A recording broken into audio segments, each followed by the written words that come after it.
Hello भाई लोग, I am back with a new video. आज की वीडियो में हम बात करेंगे पाताल लोक सीजन 2 के ऊपर। मुझे पता है मैं बहुत ज़्यादा लेट हूँ इस वीडियो के लिए, बट मैं चीज़ों को ज़्यादा ओवर हाइप हो जाती हूँ, उसके थोड़े टाइम बाद देखना प्रेफर करता हूँ, जो कि सही भी रहता है। मतलब उस टाइम देखोगे तो तुम शायद से फिर उसको ओवर हाइप चीज़ ही मानने लग जाओगे। जब उस शो की हाइप कम हो जाए तब उसको देखोगे तो तुम एक न्यूट्रल जो परसेप्शन है वो अपना बिल्ड कर पाओगे, जो कि मेरे को पर्सनली ऐसा लगता है।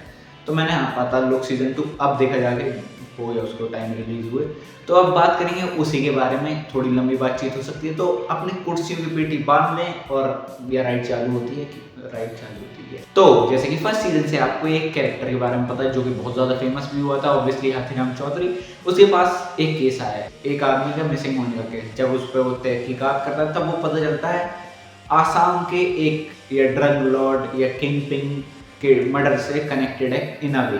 अब वो पूरी स्टोरी इस पूरे सीजन की यही है कि वो कैसे सोल्यूशन निकालता है, और वो जो इन्वेस्टिगेशन पार्ट है वो ही असलियत में बेस्ट चीज़ है इस पूरे सीजन की। ज़्यादातर चीज़ें हैं अच्छी, बट मेन जो इन्वेस्टिगेशन पार्ट और जो दिखाया जाता है एक्शन, थोड़ा बहुत भी जितना लगता है रियल, वो अच्छी फील देता है। तो इसमें भी शुरुआत के एक एपिसोड में तो ऐसा लगेगा कि तो मुझे दो स्टोरी चल रही है और वो लास्ट में जाके इन में कनेक्ट हो जाती है, जो कि मेरे को पसंद आती है ऐसी काइंड ऑफ स्टोरी। तो मेरे को शुरुआत से ही मजा आना थोड़ा चालू हो गया था। मतलब मैं सतर्क हो जाता हूँ जैसे मेरे को दिखता है दो स्टोरी एक जगह जा रही हैं, एक ही इंटरसेक्शन पे कनेक्ट होंगी जाके। और सीरीज में हाथीराम चौधरी के कैरेक्टर बहुत अच्छे से डिफाइन किया जाता है। मतलब इस बार दिखाया गया कि वो कैरेक्टर इन वे कैसा है। उसको अपने वेलबींग की पड़ी नहीं है, वेलबींग तो उसके लिए है भी नहीं। उसको चाहिए कि जो चल रहा है वो कसूता चले जिंदगी भर, और उसको ये चाहिए कि लोगों की जिंदगी कसूती चल रही है तो कसूती चले। ठीक है, बहुत फेक लग रहा है। तो हाँ, उसको चाहिए कि लोगों की जिंदगी अगर अच्छी चल रही है और कुछ खराब हुआ है और मैं ठीक कर सकता हूँ तो वाई नॉट। इसीलिए मैं सर्विस में आया था और यही मैं कर।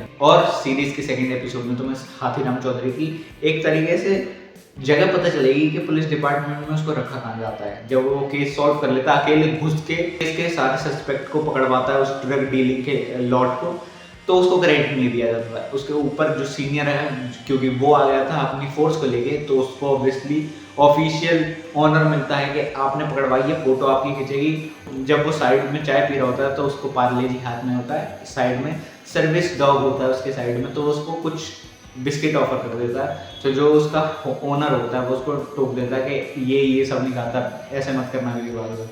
तो तुम्हें समझ आ रही है कि यहाँ कुत्ता भी नहीं समझ रहा, कुत्ता भी नहीं पूछ रहा, और वो कुत्ते को पूछा तो कुत्ता का मालिक उसे उल्टा सीधा बोल रहा है। बट उसकी पर्सनैलिटी थोड़ी भी नहीं हिलती। तुम देखोगे जहाँ पर भी उसको मोल्ड होने को कहा जाता है कि उसको कोई और काम करने को दिए जाते हैं, बट वो करने से मना कर देता है क्योंकि 2 number work he don't do.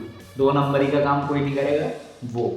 और मूवी में बीच बीच में जो स्विच होता है ना, हाथीराम चौधरी का जाट माइंड सेट समझाता है वो जब अंसारी हो के, देख भाई मैं ऐसा हूँ।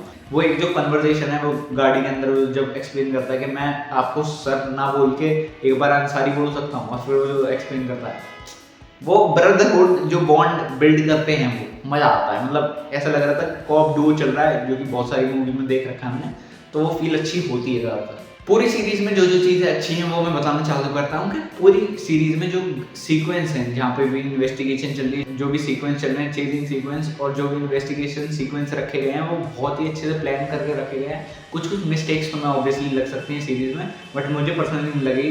कुछ कुछ लोगों को शुरुआती सीरीज थोड़ी लेंदी लग सकती है, बट वो डायरेक्टर ने वो सिर्फ कल्चर को रिस्पेक्ट देने के लिए करा होगा सामने, ताकि तुम्हें पता चल सके कि क्या चल रहा है। और सीरीज में भी थोड़ी किल से इंस्पिरेशन ली गई है। सिलेंडर मुंह पे मारा जाता है, वो किल जितना बुरा हाल नहीं करते इसमें। और फिर हमें लास्ट में पता चलता है कोई ऐसा बंदा असली मर्डरर है जो कि हमने सोचा भी नहीं होगा। वो कौन होगा तुम सीरीज में जाके देखो।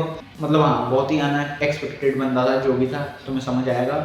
और फिर उसके बाद भी, क्योंकि अभी सिर्फ किंग पिंग जो असम का है उसका ड्रग लॉर्ड का ही मर्डरर का पता चला है, और जो स्टोरी है, जो और स्टोरी में लोग मर रहे थे, या जो मेन केस था जिस वजह से इस गेम में हाथीराम चौधरी फंसा था, उस केस का पता चलना भी जरूरी था। मतलब किसने मारा उस बंदे को जिसकी रिपोर्ट लिखाने उसकी बीवी आई थी, जो भी मर चुकी है, और उसका बेटा उसके पास छोड़ के गई है। और हाथीराम चौधरी एक नॉर्मल पुलिस ऑफिसर जैसे ही दिखता है। मतलब उसकी पर्सनल लाइफ में बहुत दिक्कतें हैं, वो अपने घर वालों से सही नहीं बोल पाता, अपने बेटे से उतने अच्छे कनेक्शन नहीं है, बट वो उसको जीने देना चाहता है क्योंकि वो खुद भी वही चाहता था एक समय पे।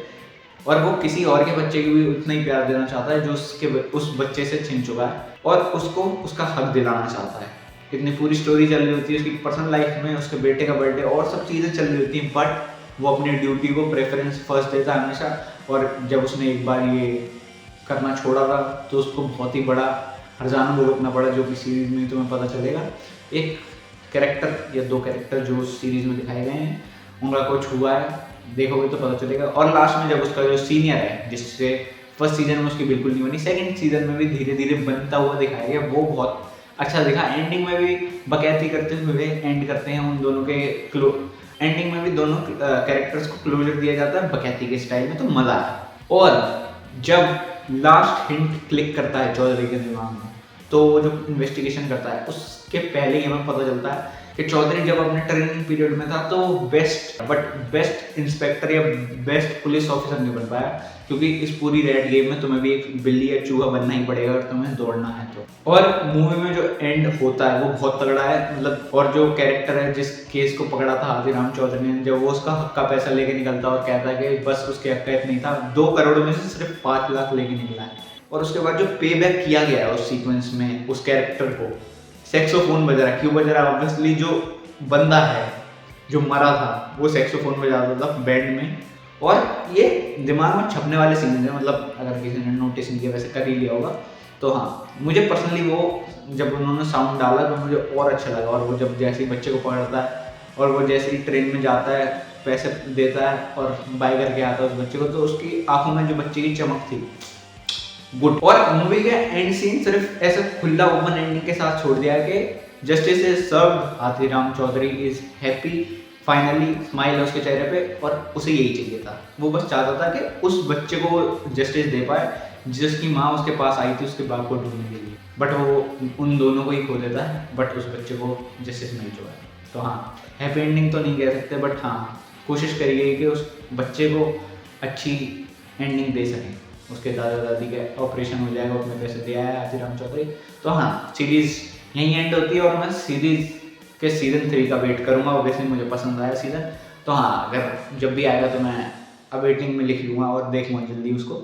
तो हाँ, आज की वीडियो को यहीं एंड करते हैं, मिलता हूँ अगली वीडियो में। तब तक के लिए स्वस्थ रहना, मस्त रहना, बुरी न्यूज़ से दुरुस्त रहना। और हाँ, कुछ प्लान है उसको अगली वीडियो में अपलोड करता हूँ। हाँ, थोड़ा टाइम लगेगा। चलो बाय बाय।